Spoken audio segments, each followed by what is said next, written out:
This week, the president's former lawyer and, as they call it, a fixer, which I'm still not exactly sure what a fixer is, but his fixer, Michael Cohen, was on Capitol Hill. He testified in private and on Tuesday and Thursday, but then Wednesday, the entire country watched, glued to their TVs, as he called the president a racist, a con man, and a cheat who repeatedly directed him to lie. One of the president's biggest supporters, though, during that hearing, you might have recognized the guy, North Carolina's own Congressman, Mark Meadows. You made some very demeaning comments about the president that Ms. Patton doesn't agree with.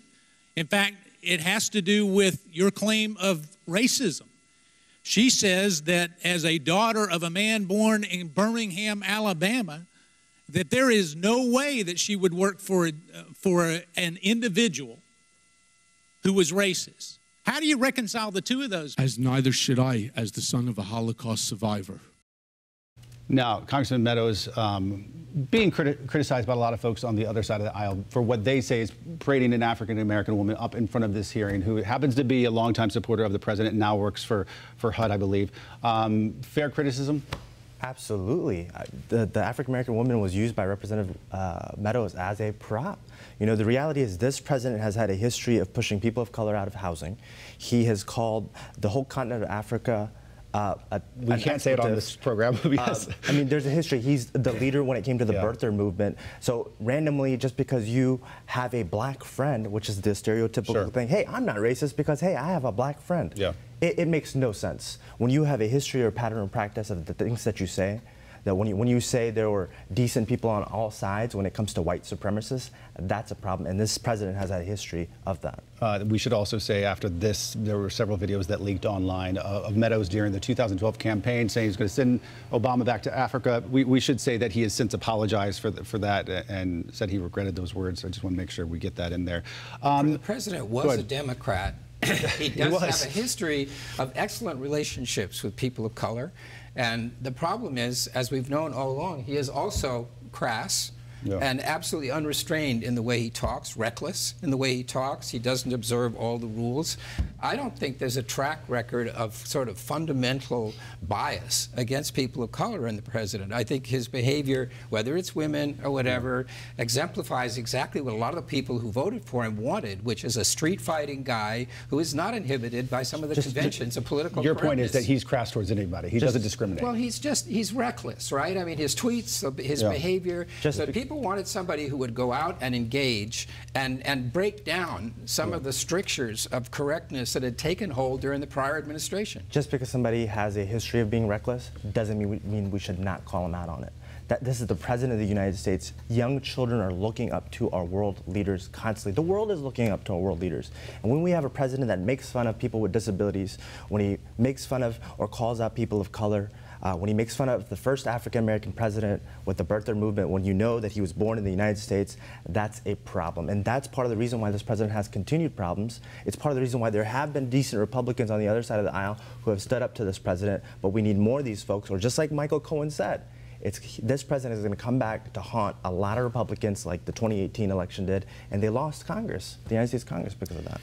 Well, fortunately, as keeper of the public purse, there's no black and white at the Treasurer's office. It's all green. And well said. Maybe that's a good way to end that.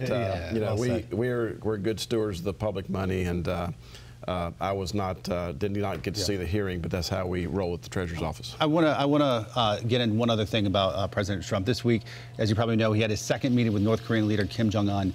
Things did not go as planned. The president came back to Washington earlier than planned after unsuccessful talks with Kim Jong Un.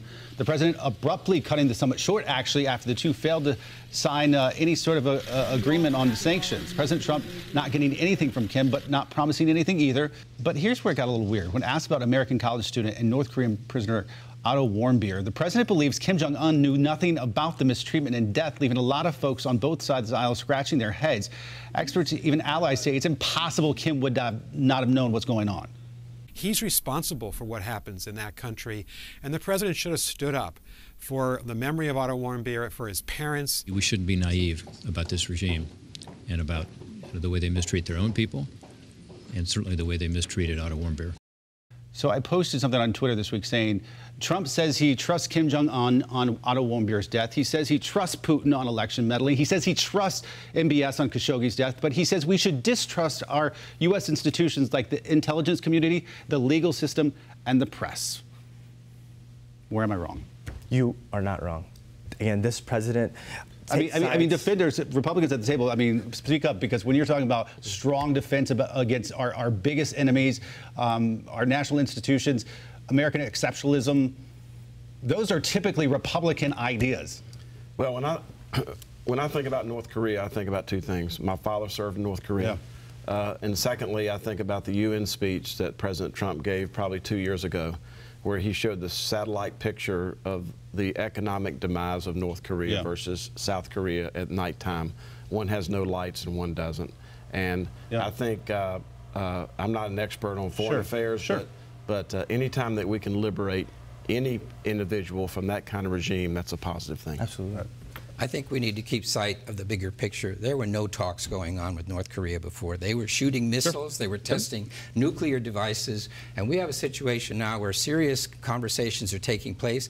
He has offered to make certain concessions. The president was not willing to accept his terms because he wanted the sanctions discontinued without a total dismantling of his program. So I think we need to await the outcome of this, but it's a typical example of how the president's style offends, and I wouldn't want to be identified with it either. And yet when you go through the basics, he's actually gotten further with Korea than we had before. The world is looking to American leadership, and then when our president continues to side with dictators, when he continues to side with Putin, MBS, Kim Jong Un is sending a wrong message and discounting our intelligence agencies. That's a problem. All right, more Flashpoint after this.